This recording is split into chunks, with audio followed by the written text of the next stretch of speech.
Hey, what is up guys? Welcome to MST.TV. This is Nishi here bringing you another Market Watch episode. So now that we finally have our ban list, the meta is slowly starting to shape up and we're seeing what cards and decks are going to be played at the top tables. Now as a result, the market has adapted as well and we're seeing some pretty crazy price fluctuations all over the place. So guys, if you do enjoy this video, please be sure to give it a thumbs up and also let me know if I may have missed a card or what you guys think of the market in the comment section down below.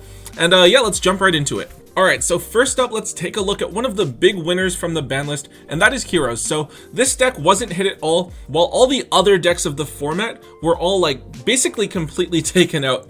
Now that being said, a lot of people are hyping up Heroes as a potential top tier deck this format. And as a result, we're seeing a lot of different hero cards spike in terms of price across the board.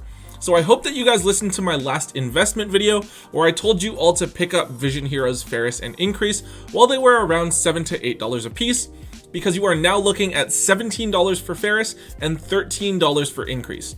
Now, a Dusted Gold, one of the more notorious short prints in the game at the moment, actually went up from its previous price of $100 to $110 all the way up to $135. Now, of course, with Liquid Man in the game, we also have Masked Hero Acid all the way up at $32 a piece.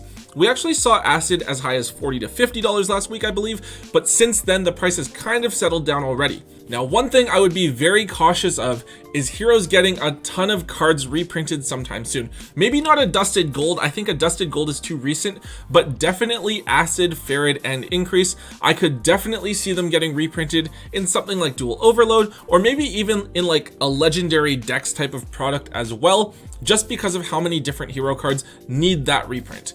Also, we did just have the Pro Play event over the weekend, and I don't believe that any heroes actually made the top 16 at all. So it's definitely possible that the deck just doesn't have what it takes to actually be competitive, but who knows? Even if the deck does really do well, what if it gets hit on the upcoming ban list? The deck does get stronger under the new master rule since we do fusion summon and you don't have to have a zone open to fusion into under the new master rule adjustments. So it's definitely possible that we could see a preemptive hit to stop heroes from taking over the meta too much. So ultimately, we're just going to kind of have to see how things go. All right, so next up we have Spiral cards. So as I'm sure you all know, we have Spiral format back again, although thankfully we don't have to deal with Firewall Dragon and there's only one quick fix in the game. However, they now have the help of Magician Souls, which provides them with a lot of speed as they can dump Master Plan out of the deck and then pitch spells and traps in order to draw cards. Now, Magician Souls has actually gone up in price from its previous $100 price point and is now a $140 card, which is honestly just like kind of ridiculous. I actually had 4 of them at one point, but I have sold them all to some close friends of mine for fairly cheap, but oh well. Now we do have a couple of other expensive Spiral cards as well, though to be honest, the rest of the chart is like relatively cheap, right? You have to get the Magician Souls. Everything else is kind of like whatever. Double Helix is the key link monster for the deck, and it was never reprinted in a Megatin or anything like that, and it's currently sitting at around $12 a piece, though to be honest, that's a lot lower than I was expecting, given that it's a key card in a tier 1 deck with only one printing. So if you're wanting to play Spiral, I would go ahead and grab your copies now, because I think there's a very good chance that we could see it head upwards to around $20 to $25 at least. I do understand people being a little bit more hesitant to pick it up because they only need to play Spiral for like the next little while and they're looking to play other decks once the master rule changes. But if you do want to play Spiral, then go ahead and grab your copies now. Now, the other card here that I want to mention is Spiral Gear Big Red, specifically the super rare version. Now, this card gets a special shout out here because it was only available in Europe. The Dark Illusion actually never got a special edition here in North America. So that being said, an English super rare copy of this card is going to cost you about $20 a piece.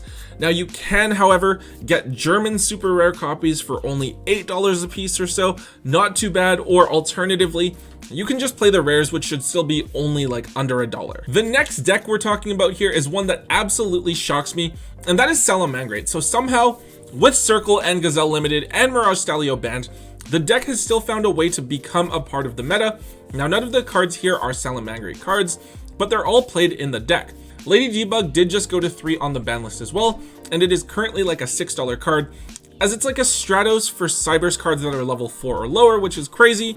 It also only has the one starter deck printing ever, which is cool too.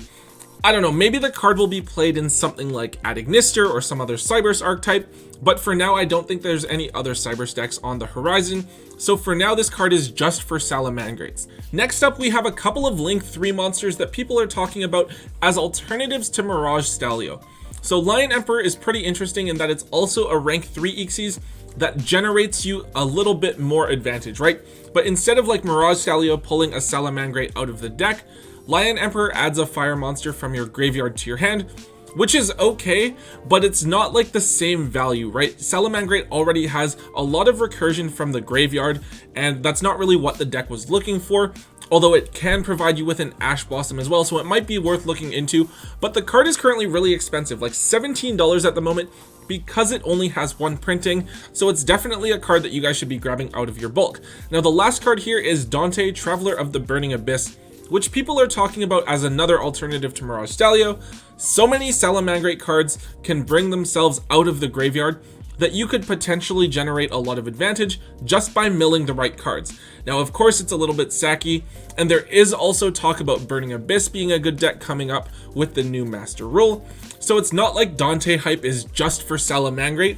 We're currently looking at around $15 a piece for an original Dante, which isn't too bad, but honestly there's a lot of different prints of this card, so it's nothing to get too hyped up about. And the last archetype we're looking at here is Invoked, which is a deck that probably isn't going to be top tier right away or anything, but is definitely looking like a really strong contender for when the Master Rule changes in April. I think that the ability to summon a bunch of fusions to the board and not have to worry about zoning is a huge plus for the deck and is going to help it to be a top tier threat. The Invoked engine is also really versatile, really compact, and can combine with other archetypes really well.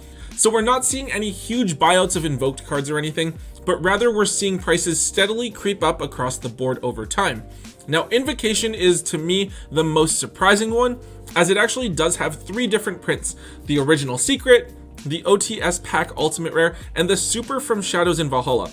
Now the super rare one was actually short printed, I believe, so it's quite hard to pull, but even it as the lowest rarity version is about $15 a piece now, which is kind of crazy. Next up, we have Invoked Raijin, which has actually climbed up in price pretty steadily over the last few months, as it's one of the Invoked cards that has never been reprinted. I believe we've seen it hit as high as $20, though right now, at the moment, we're looking at about $12 a piece. And then of course we have Alistair the Invoker of Madness, which we talked about a couple weeks ago. It's now $17 a piece, up from the $8 to $10 it was before. Now the thing I'm hesitant about here is of course reprints. We've seen Mechaba, Magical Meltdown, Invocation, Alistair all get reprinted at different points, so I think it's very likely that we're gonna see a reprint of Raijin and the Invoker of Madness fairly soon. Now that being said, if we don't get a reprint and the deck is good come April, expect all of these cards to skyrocket in price. Personally, I'm not investing too heavily in any of these cards. I have my sets ready just in case I want to play the deck, but I'm not holding on to any extra copies just in case we do see those reprints. Okay, so now we're going to look at a few of the more generic cards that are starting to go up in price as well. So IP Masquerena is a card that I hoped all of you already have. In my investment video before, I believe, I talked about how I thought that IP was a lot like Borreload Savage Dragon, and how I thought it would go up to around $40 to $50. Well, over the last week, IP has gone from being a $30 card to $43 and shows no signs of slowing down at all. Honestly, it's one of those Link monsters that's a staple now, and it's gonna be a good card even going into the Master Rule changes as a Link monster that's still probably gonna be played alongside something like Nightmare Unicorn for that disruption. We're also gonna probably have to wait until the Megatons to see it reprinted, so to be honest, I would grab a copy if you don't have any before they hit $50 a piece. Now next up, Appaloosa is over the $100 mark.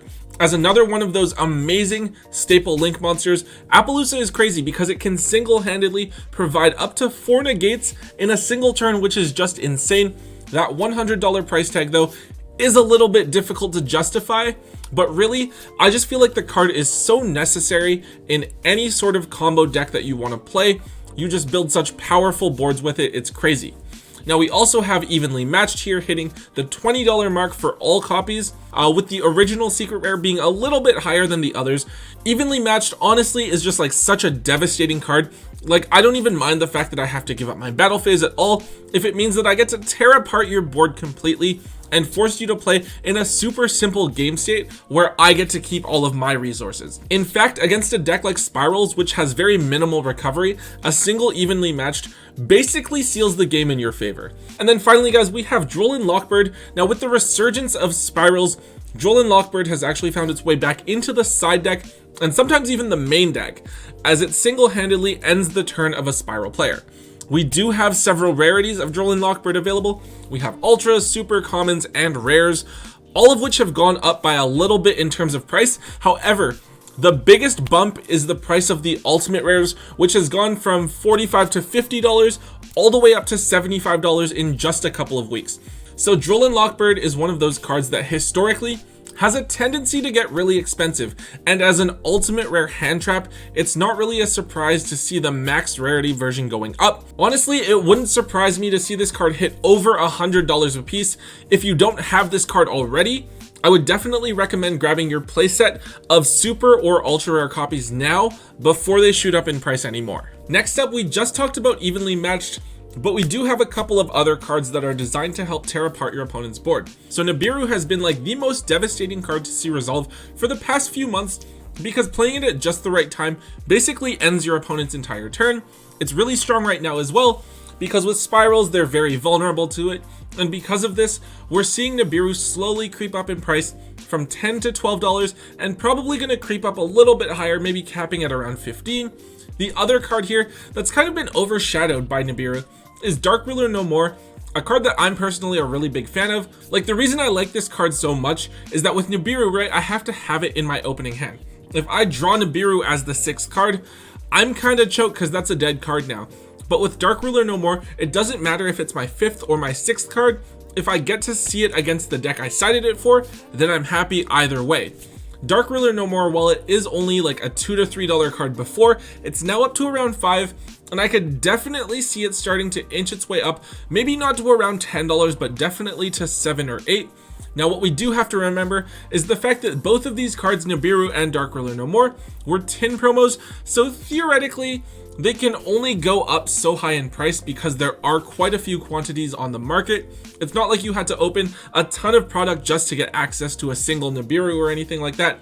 Now, one last card here that is kind of new and just receiving a bit of attention over the last day or so is Anti-Magic Arrows, and this is a card that you activate at the start of your damage step, and then both players can't activate spells or traps for the rest of the turn.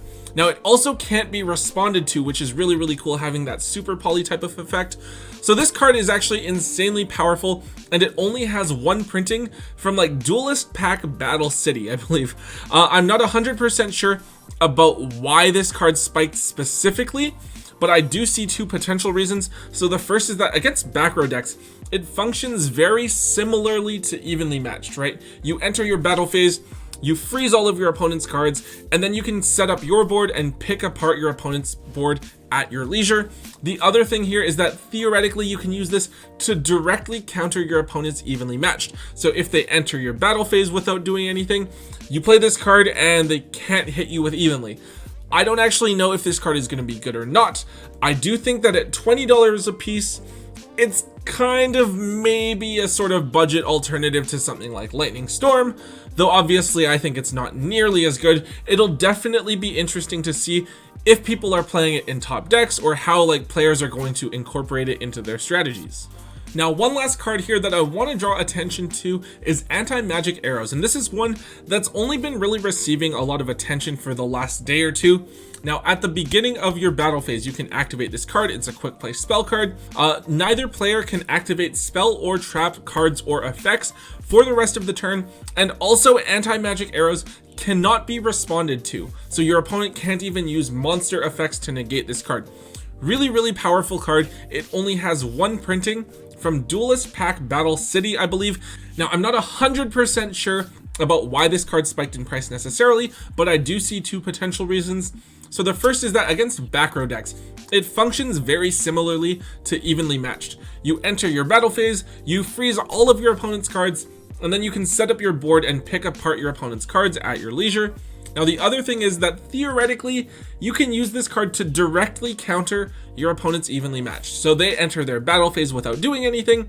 You flip this card, they can't hit you with evenly, they lose their battle phase. You can potentially kill them the next turn.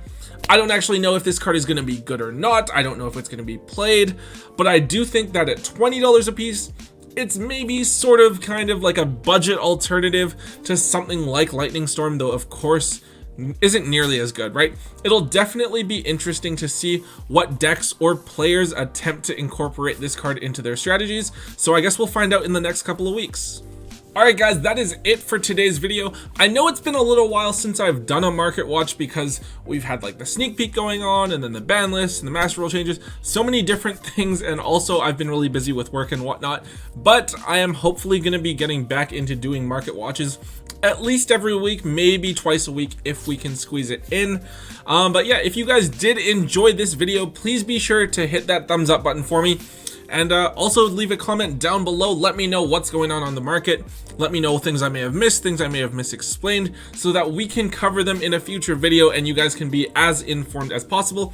And of course, if you guys want to see more from myself, from Tombox, make sure that you subscribe to us as well.